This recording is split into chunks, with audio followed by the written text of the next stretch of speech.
Hello everyone, welcome to concept. My name is Dharmendra. आज मैं बात करने वाला हूं कि इक्विटी म्यूचुअल फंड्स हमारे लिए क्यों ज़रूरी है और इक्विटी म्यूचुअल फंड्स कितना डायनेमिक होता है। आजकल के जितने भी इन्वेस्टमेंट्स हैं, अगर उसमें इक्विटी म्यूचुअल फंड्स अगर नहीं रहेगा तो आपके इन्वेस्टमेंट में कितना प्रभाव पड़ेगा, हम वो भी देखेंगे। ठीक है, और इक्विटी म्यूचुअल फंड्स के बारे में जानेंगे कि किस तरीके से ये परफॉर्म करता है। हम ये भी जानेंगे कि आपके पोर्टफोलियो में इक्विटी म्यूचुअल फंड्स किस तरीके से रहना चाहिए, और ये भी देखेंगे कि इसके अलग अलग रिस्क पैरामीटर्स क्या होते हैं, पूरा जो ग्लोबल इकोनॉमी है किस तरीके से इसके आगे पीछे रिवॉल्व होती है।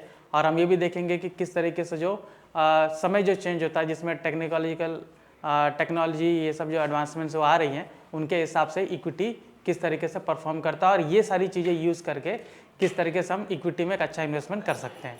ठीक है, तो चलिए डिस्कस करते हैं। यहाँ पर हमने टॉपिक का नाम दिया है नेविगेटिंग टुमारो, दैट इज की trends shaping the future of equity funds. ठीक है, तो कल के लिए अगर मुझे किसी भी अपने पोर्टफोलियो में अगर मुझे इक्विटी म्यूचुअल फंड्स अगर लेना है, ठीक है, तो यहाँ पर मैं अपने रिस्क को एनालाइज करूँगा और प्लस मैं ये भी देखूंगा कि मेरा फ्यूचर गोल्स क्या है, मेरा फाइनेंशियल गोल्स क्या है, और उसके मुताबिक मैं उसको अलाइन करने की कोशिश करूँगा। लेकिन कुछ ट्रेंड्स है जिसको मैं देखूंगा जो मुझे ये हेल्प करेंगे आइडेंटिफाई करने में कि मुझे इक्विटी म्यूचुअल फंड लेना चाहिए कि नहीं। ठीक है, ये ट्रेंड्स बेहद जरूरी है बिकॉज ये आपके पूरे पोर्टफोलियो को बहुत ही अच्छे तरीके से रिस्ट्रक्चर करते हैं। ठीक है, तो चलिए हम आगे देखते हैं। तो इस प्रेजेंटेशन में हम डिस्कस करेंगे की trends that are shaping the future of equity funds. ठीक है, हम ये ट्रेंड्स को आइडेंटिफाई करेंगे बिकॉज ये क्रूशियल है इन्वेस्टर्स के लिए, जो कि जितने भी फाइनेंशियल लैंडस्केप है जो इवॉल्व कर रहे हैं, ठीक है, उसको किस तरीके से मैं नेविगेट करूं। ठीक है, और जितने भी फैक्टर्स हैं जो इक्विटी मार्केट को इन्फ्लुएंस करते हैं, हम उसके बारे में जानेंगे। ठीक है, तो चलिए आगे देखते हैं। Rise of ESG investment. ठीक है, एनवायरमेंटल, सोशल एंड गवर्नेंस। ठीक है, ये जो फैक्टर्स हैं ये बहुत इंपॉर्टेंट है इन्वेस्टमेंट डिसीजंस के लिए। ठीक है, एनवायरमेंट, सोशल, गवर्नेंस, ये हम सब जानते हैं, हमारे ज़िंदगी का बहुत इंपॉर्टेंट हिस्सा है। वर्ड्स बड़े बड़े हैं लेकिन एनवायरमेंट आप जानते हो। ठीक है, एवरीथिंग, लोकेलिटी, जो भी हम ये कहेंगे कि जो सस्टेनेबल सराउंडिंग्स होता है, everything is related to that. Plus social, जो हमारा सोशल स्टेटस होता है, एंड सोशल के हिसाब से जो इकोनॉमी रिवॉल्व करती है, हम उसके बारे में बात करेंगे। और प्लस गवर्नेंस हम जानते हैं जो हर जगह इन्वॉल्व होती है। ठीक है, तो ये फैक्टर्स आप देखोगे बहुत इंपॉर्टेंट होता है इन्वेस्टमेंट डिसीजन के लिए। तो ये देखोगे कि हमारी जो वैल्यूज़ होती है, ठीक है, और जो हमारा ये कहेंगे कि सस्टेनेबल प्रैक्टिसेस होता है, ये सारी चीज़ों को जानना बहुत ज़रूरी है कि हमारी जो वैल्यूज़ है, अभी आप देखते हो कि हमारे जो फाइनेंशियल गोल्स है वो हमारे सोशल वैल्यूज से बहुत हम ये कहेंगे कि अलाइन करती है। ठीक है, क्योंकि हर किसी का कल्चर होता है, हर किसी का ट्रेंड होता है, तो ये सारी चीज़ें उसको देखते हैं। ठीक है, एनवायरनमेंट एंड सोशल यहाँ पर इसलिए बात की गई कि किसी भी कंट्री में या किसी पर्टिकुलर लोकेलिटी में आप देखोगे कि लोगों का कुछ माइंडसेट होता है, कुछ साइकोलॉजी होता है कि फ्यूचर में उसको क्या करना है, अपने बच्चों के लिए क्या करना है। तो वहाँ पे उसके रिगार्डिंग ही आप देखोगे यहाँ पर इन्वेस्टमेंट करते हैं। जैसे कि पुराने ज़माने में आप देखोगे लोग दो ही जगह ज़्यादा इन्वेस्ट करते थे, एक होता था गोल्ड और दूसरा होता था रियल स्टेट। ठीक है, और रियल स्टेट, और दोनों ही सूरत में आप देखोगे कि पैसा बहुत ज़्यादा लगता था। ठीक है, दोनों ही सूरत में आप देखोगे पैसा बहुत ज़्यादा लगता था। अभी ये जो म्यूचुअल फंड्स आया है ये बहुत ही डायनेमिक है, बहुत ही रेवोल्यूशनरी स्टेप है, जहाँ पे आपके पास बहुत कम पैसा भी है तो भी आप इन्वेस्ट कर सकते हो ताकि फ्यूचर में आपको काफ़ी अच्छा रिटर्न मिल सके। ठीक है, तो यहाँ पर ये सारे जो फैक्टर्स है, ये तीनों फैक्टर्स, ये हमारे वैल्यूज, सस्टेनेबल प्रैक्टिस, इनको पूरे तरीके से असर करता है। ये ट्रेंड क्या करते हैं कि जितने भी पोर्टफोलियोज हैं, ठीक है, उसको पूरा रीशेप करते हैं, और आप देखोगे जो कैपिटल है इसको ड्राइव करते हैं टुवर्ड्स रिस्पॉन्सिबल कंपनीज। आपने ये भी देखा होगा कि वेरियस स्टॉक्स लिस्टेड होते हैं, ठीक है, लेकिन उसमें जो वैल्यूएबल कंपनीज होती है उसमें इन्वेस्ट करना ज़्यादा फायदा होता है। ठीक है, वैल्यूएबल कंपनी मतलब जो वैल्यू क्रिएट करती है, जो सस्टेन भी करती है। ठीक है, अभी चाहे वो IT सेक्टर्स में हो, FMCG में हो, या फिर फार्मा सेक्टर्स में हो। ऑलराइट, सो आगे चलते हैं, यहाँ पर देखते हैं टेक्नोलॉजिकल डिसरप्शन। ठीक है, अभी टेक्नोलॉजी इसको किस तरीके से असर की है, ठीक है, इक्विटी फंड्स को, वो देखते हैं। Rapid pace of technological innovation is transforming industries and investment strategies. ठीक है, अभी आप देखोगे इन्वेस्टमेंट स्ट्रैटेजीज जो हम करते हैं, जैसा मैं एक्सेल में आप देखोगे कि मुझे अगर मेरी पोर्टफोलियो बनाना है तो मैं एक्सेल में पूरा एंटर करके फॉर्मूलाज मैं वहाँ चेक कर सकता हूँ कि मुझे आने वाले 15-20 ईयर्स में किस तरीके से रिटर्न मिल सकता है, और अगर मुझे इतना फंड चाहिए तो मुझे कितना SIP या कितना लमसम करना होगा, वो मुझे आसानी से पता चल जाता है। ठीक है, तो equity funds must adapt to changes brought by fintech, automation and AI। ठीक है, तो इक्विटी फंड्स में आप देखोगे कि ये जो जितनी भी AI, फिनटेक, ये सब सारी चीज़ें आती है, ये उनको खासा असर करती है, क्योंकि हमारे इन्वेस्टमेंट स्ट्रैटेजीज जो होते हैं डिसीजन बनाने में काफ़ी हेल्प करते हैं। तो म्यूचुअल फंड में आप देखोगे जो फंड मैनेजर्स होते हैं ये काफ़ी इनोवेशन यूज़ करते हैं ताकि वो एक साथ बहुत सारे स्टॉक्स को एनालाइज कर सकें और आपके लिए एक परफेक्ट अपॉर्चुनिटी क्रिएट कर सके ताकि आप उस पर्टिकुलर स्कीम में आप इन्वेस्ट करके अपना एक फ्यूचर गोल को प्लान कर सको।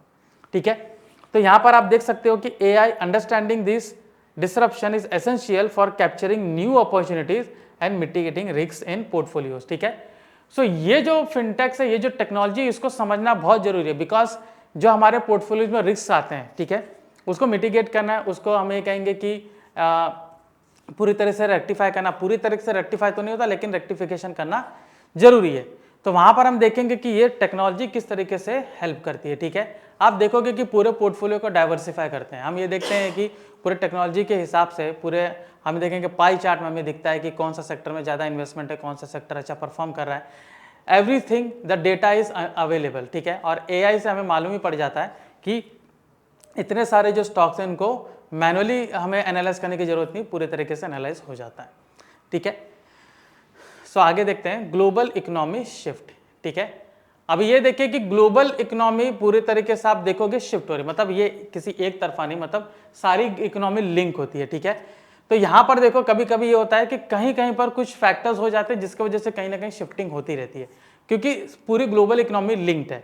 तो कहीं पर भी जियोपॉलिटिकल टेंशंस होती है तो इक्विटी फंड परफॉर्मेंस को बहुत मतलब ये कहेंगे कि बहुत बुरी तरीके से असर करता है। ठीक है, अभी जैसे आप देखोगे कि किसी पर्टिकुलर कंट्रीज में आप देखोगे कुछ पॉलिटिकल इंस्टेबिलिटी हो गई जिसके वजह से वहाँ पर कुछ जियोपॉलिटिकल टेंशंस हो गए। ठीक है, लड़ाइयाँ हो जाती है, या फिर आप ये देखोगे कि कुछ जो टैरिफ वॉर चलते हैं तो जिसके वजह से पूरी इकोनॉमी असर करती है। तो वहाँ पर आप देखोगे कि इकोनॉमी शिफ्ट होती है, तो लोग क्या करते हैं कि उस पर्टिकुलर जगह से पैसे निकाल के किसी दूसरे पर्टिकुलर जगह पे लगाते हैं। ठीक है, तो जियोपॉलिटिकल टेंशन को एनालाइज करना प्लस उस पर ट्रैक रखना ज़्यादा जरूरी है।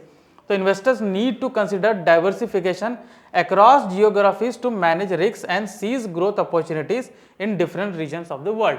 ठीक है, तो इसके वजह से क्या होता है कि जो फंड मैनेजर्स होते हैं जहाँ पे कमोडिटीज इवन फॉरेक्स में भी इन्वेस्ट करते हैं। ठीक है, फॉरेक्स में भी इन्वेस्ट करते हैं ताकि ये रिस्क को हम मैनेज कर सकें। ठीक है, अभी कोई जो हम ये कहेंगे करेंसी किसी एक पर्टिकुलर करेंसी से पैक्ड होती है। ठीक है, तो ये क्या करेंगे कि उस पैक्ड करेंसी को हटा के किसी दूसरे करेंसी को पकड़ते हैं। तो इसकी वजह से क्या होता है कि जहाँ पर जो परफॉर्मेंस नहीं मिल रहा वो परफॉर्मेंस कहीं और जगह से लेते हैं, तो जिसके वजह से हम ये कहेंगे कि डाइवर्सिफिकेशन की वजह से पूरा जो रिस्क है वो मैनेज होता है। जाहिर सी बात है, मान लीजिए कि अगर जैसे यूएस में अगर फेडरल रिजर्व बैंक ने कुछ इंटरेस्ट रेट्स को बढ़ाया घटाया तो हमारे बॉन्ड्स के प्राइसेस हैं उनके बॉन्ड्स के प्राइसेस से असर होते हैं। ठीक है, तो उसके असर की वजह से क्या शिफ्टिंग करते हैं कि कमोडिटीज में जाइए। ठीक है, कमोडिटीज में जाते हैं, फिर आप देखोगे एफडीज है, फिर उसके बाद आप ये भी देखोगे इक्विटीज है, तो अलग अलग जगह पर इन्वेस्टमेंट शुरू हो जाता है। ऑलराइट, तो इस तरीके से आप देखोगे कि ये जो जियोपॉलिटिकल टेंशन होती है जिसकी वजह से असर होता है, तो यहाँ पर जो फंड मैनेजर्स हैं उनको काफ़ी आप देखोगे कि विजिलेंट रहना पड़ता है इसको डाइवर्सिफिकेशन के लिए, और हमें भी विजिलेंट रहना पड़ता है बिकॉज अगर हमने अपने पोर्टफोलियो में कुछ ऐसे म्यूचुअल फंड्स रखे हैं जिसमें ज़्यादा प्रोपोर्शन इस पर्टिकुलर सेक्टर में, तो अगर वो सेक्टर काफ़ी परेशान है, वो सेक्टर में काफ़ी ये कहेंगे कि जियोपॉलिटिकल टेंशन की वजह से उसको असर हुआ है, तो हम क्या करेंगे वो म्यूचुअल फंड को हम हटाएंगे और दूसरा म्यूचुअल फंड लेंगे। तो मुझे म्यूचुअल फंड परफॉर्मेंस को चेक करना पड़ता है, राइट। तो ये सारी चीज़ें जो है इसको हमें एनालाइज करना पड़ता है ताकि मेरे पोर्टफोलियो में अगर कुछ बदलाव करना हो तो मैं कर सकूं। ठीक है, तो हमें ये जानना बहुत ज़रूरी है कि ग्लोबल इकोनॉमी शिफ्ट कैसे हो रही है। ठीक है, जिसकी वजह से मेरा म्यूचुअल फंड परफॉर्मेंस जो असर करेगा, तो जो इक्विटी है खास करके उसको असर करता है। ठीक है, तो इक्विटी में मुझे किस तरीके से डाइवर्सिफाई करना है, किस तरीके से ग्रोथ स्टॉक लेना है, किस तरीके से डिफेंसिव स्टॉक लेना है, मुझे वहाँ पर मुझे डिसीजन लेना पड़ेगा। ठीक है, चलिए आगे करते हैं the impact of interest rates. ठीक है, अभी हम इंटरेस्ट रेट्स की बात कर रहे थे, तो यहाँ पर आप देख सकते हो interest rate play a critical role in shaping equity fund performance.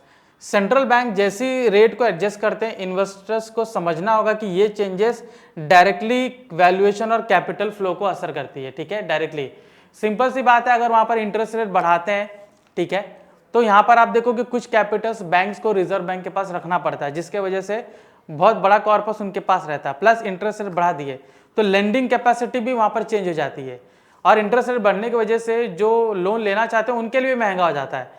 तो ये देखेंगे कि मनी सप्लाई जो उसको कंट्रोल करने की कोशिश की जा रही है। ठीक है, तो हमें ये ध्यान में रखना बहुत ज़रूरी है, जिसकी वजह से वैल्यूएशन और कैश फ्लो पे असर होगा।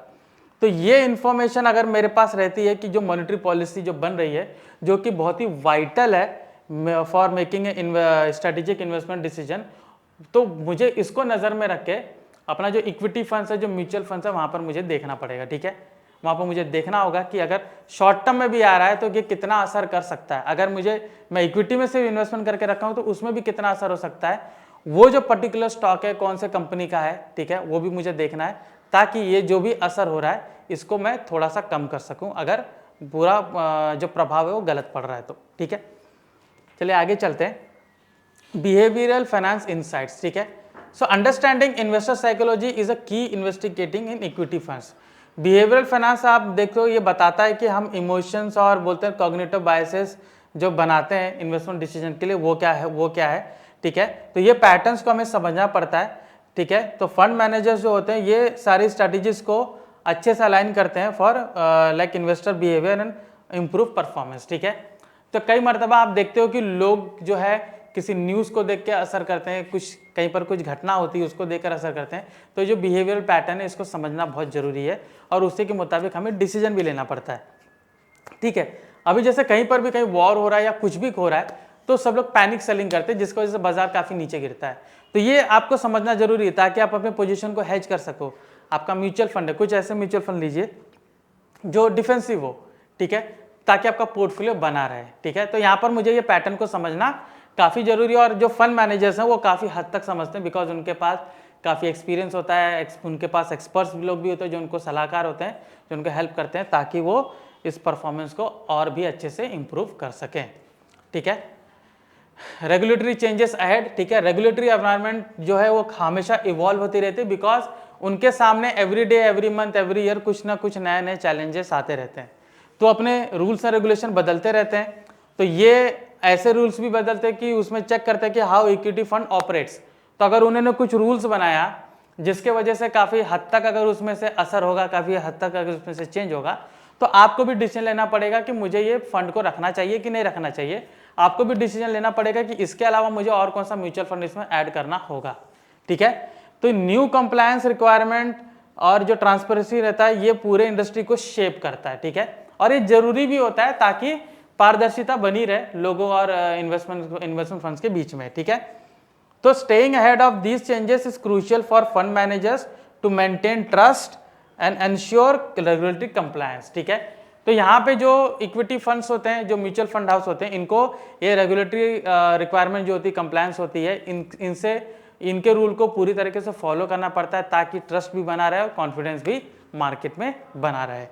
ठीक है, फोकस और डाइवर्सिफिकेशन, ये तो आप देखोगे कॉर्नरस्टोन है सक्सेसफुल इक्विटी फंड मैनेजमेंट का।